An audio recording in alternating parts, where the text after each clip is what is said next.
The night was bitterly cold, the kind that seeped into bones and stole the warmth from your breath. On a dimly lit city street, a young mother, Anna Matthews, sat huddled against a weathered brick wall. Her arms wrapped tightly around her twin daughters, Grace and Emily, their fragile bodies tucked beneath a threadbare blanket. The fabric was thin, too thin to battle the winter wind that howled through the alley. But it was all she had, all she could give. Anna's coat was worn, her shoes scuffed, and her hands chapped from the cold. Yet her eyes, those eyes, still held a quiet strength. She had fought for her daughters every single day since their first cries filled a shelter room 7 years ago. And she would keep fighting. "Mommy, why is it always so cold?"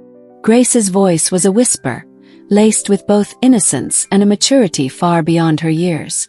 Anna forced a smile, her fingers brushing the golden strands of her daughter's hair. "Because winter's here, sweetheart. But you know what that means. We get to snuggle closer. That's the best part." Beside her, little Emily stirred, her small hand seeking her mother's warmth. "I don't like the cold, Mommy. I want to go home." Anna's heart twisted.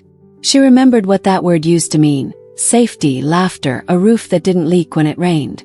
Now, home was a corner of the pavement, the back of a bus stop, or a shelter that might, if they were lucky, have space for the night. But Anna wouldn't let her girls carry that burden. "We have each other," she said softly. "That's what makes anywhere we go a home." The girls nestled into her side, their trust unwavering. They didn't see their mother's hidden tears. They didn't hear the silent prayers she whispered into the cold night air. Cars rushed past, their headlights painting fleeting streaks across the alley. People walked by, eyes fixed forward, some too busy, others too afraid to meet Anna's gaze. Invisible. That's how she often felt.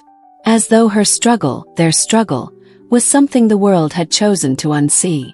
But not everyone looks away. A sleek black car slowed at the red light. Behind the wheel, a man named David Reynolds glanced out his window. His life was far different, successful, polished, and filled with comforts that Anna could only dream of. But his eyes lingered on her. There was something about the way she held her girls, the fierce, protective love in her every movement, that pulled at him. Then he noticed it, a silver ring on her finger, a ring he knew all too well. His heart jolted. That ring once symbolized a promise, a future he thought had been lost forever. It was her, his first love. Life has a way of bringing people back when we least expect it. Sometimes a single moment, one act of kindness, can change everything. What happened next would remind them both that hope can survive even the harshest of winters. And that sometimes love finds a way back home. This is her story. This is his story. And here, on Acts of Kindness Stories, we believe every story, especially the ones written in struggle, deserves to be heard. Because kindness is not just an act. It's a bridge between what was lost and what can be found again. Stay with us, because what unfolds next is proof that the human spirit is stronger than any storm. Acts of Kindness Stories, where every story is a reminder that we can all make a difference. David Reynolds couldn't get her face out of his mind. Cold night. The way she held those little girls, like the whole world was against her, and she was the only shield they had left. And that ring, that silver ring on her finger, the one he had given her so many years ago, burned into his memory like a ghost from a life he thought was gone. Sleep didn't come that night. His bed was warm, the sheets crisp, the city skyline glowing through his floor-to-ceiling windows. But all he could see was Anna, sitting on that pavement, her daughters pressed against her sides. He had to go back. The next evening, David returned to the same corner. His heart raced as his car slowed. She was still there, Anna, clutching those two little girls, huddled beneath the same thin blanket. Her face was pale from the cold, but her eyes were sharp, scanning her surroundings with the wariness of someone who knew that safety could be ripped away in an instant. When he stepped out of the car and approached, she stiffened. Her grip on the girls tightened. Years of life on the streets had taught her that a stranger stepping toward you at night rarely meant kindness. "Anna, it's me. David." Her breath hitched. Her eyes narrowed, searching his face. Recognition flickered, then doubt, then pain. "David!" Her voice cracked. "What are you doing here?" He knelt down, lowering himself to her level, careful not to move too quickly. "I saw you yesterday. I couldn't leave. Not after seeing you like this. Please let me help." Anna shook her head. "We don't need help. We're fine." But they weren't fine. Her lips were trembling from the cold. The girls were too still. Kids that age shouldn't sleep that deeply unless exhaustion had won. "Just for tonight," David said gently. "A warm place to sleep. Some food. No expectations. Please, for them." She looked at her daughters, Grace and Emily, curled into her side. Their faces, innocent but thin, pressed against her worn coat. The wind cut through the alley like a knife. Anna's walls were strong. They had kept her and her children alive. But a mother's love was stronger. She nodded. That night, for the first time in months, Anna and her girls lay in warm beds. The room was modest, but to them it felt like a palace. Grace whispered to her sister, marveling at the softness of the pillows. Emily giggled when she saw the bathtub, as if it were a toy made just for them. Anna sat at the edge of the bed, eyes watching her daughters. She didn't sleep. She couldn't. Her body was warm, but her heart raced with a different kind of fear. The fear that this was temporary, that kindness always had a price. David didn't press her for details. He didn't ask about the past. He simply brought breakfast the next morning, pancakes with syrup, and smiled as the girls devoured them like they'd never seen food before. Days turned into weeks. Little by little, the tension in Anna's shoulders eased. The girls began to laugh more freely. Emily colored pictures at the dining table. Grace clung to David's side, proudly showing him her drawings. But Anna, she stayed guarded. She was grateful, she couldn't deny that, but trust was dangerous. She had trusted before, and it had left her in the cold. One evening, David found her sitting by the window, staring out into the dark. "You don't have to keep looking over your shoulder," he said softly. Anna didn't turn to face him. "You don't know what it's like," she whispered. "When you've had everything taken away, you never stop waiting for the next hit." David sat beside her, not touching her, just there. "You don't have to fight alone anymore." Anna didn't answer. But for the first time, she let the silence between them feel like comfort instead of a wall. Then the letter came. It was tucked beneath the door. Plain white envelope, no return address. Inside were a few simple words, printed neatly. "Stay away from her. You don't know who you're dealing with." David's jaw tightened as he read it. He had built his entire career on staying calm under pressure, but this was different. This was a threat to someone he cared about. When he showed Anna the note, her face went pale. Her hand trembled as she held the paper. "It's him," she whispered. "Ryan." The name made David's chest tighten. Ryan Parker. The man who had left Anna when she was pregnant. The man who had vanished when responsibility came knocking. The man who apparently was back. Anna's voice cracked as she spoke. "He never cared about us. But that doesn't mean he'll let us go. He doesn't work like that." David tried to reassure her. "I won't let him hurt you." But Anna knew Ryan better than anyone, and she knew what he was capable of. It happened 3 nights later. Anna woke to the sound of the door creaking open. Her heart slammed against her ribs. She sat up, and there he was. Ryan. He hadn't changed much. Same smirk. Same cold eyes. He stepped inside like he owned the place. "You thought you could hide from me." Anna moved quickly, placing herself between him and the girls. "Get out, Ryan." He laughed. "Those are my kids, Anna. You don't get to keep them from me. You left us. You don't get to claim them now." Ryan's face darkened. He stepped forward, faster than she expected, grabbing her wrist. His grip was iron. But before he could do anything more, David burst into the room. His voice was like thunder. "Let her go." Ryan barely had time to react before David shoved him backward. Ryan stumbled, but his eyes burned with fury. "You think you can protect her?" he spat. "You're nothing." David's fists clenched. "And you're done here."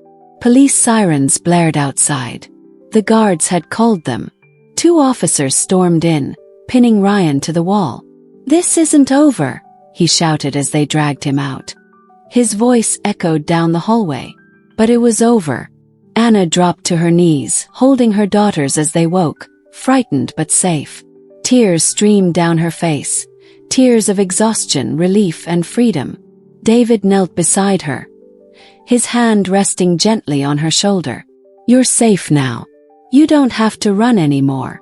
Anna looked at him, her walls cracking, her heart daring to believe. Maybe for the first time in years she really was safe. The next morning the house felt different. Lighter, brighter. Grace and Emily giggled over breakfast. Anna watched them, her heart swelling with something unfamiliar, hope. David stood at the counter, watching them all, knowing this was just the beginning. Because safety was only the first step. Now it was time to build a home. The days after Ryan's arrest felt different. Quieter, lighter. For the first time in what felt like a lifetime, Anna woke up without dread tightening in her chest. She didn't have to check over her shoulder.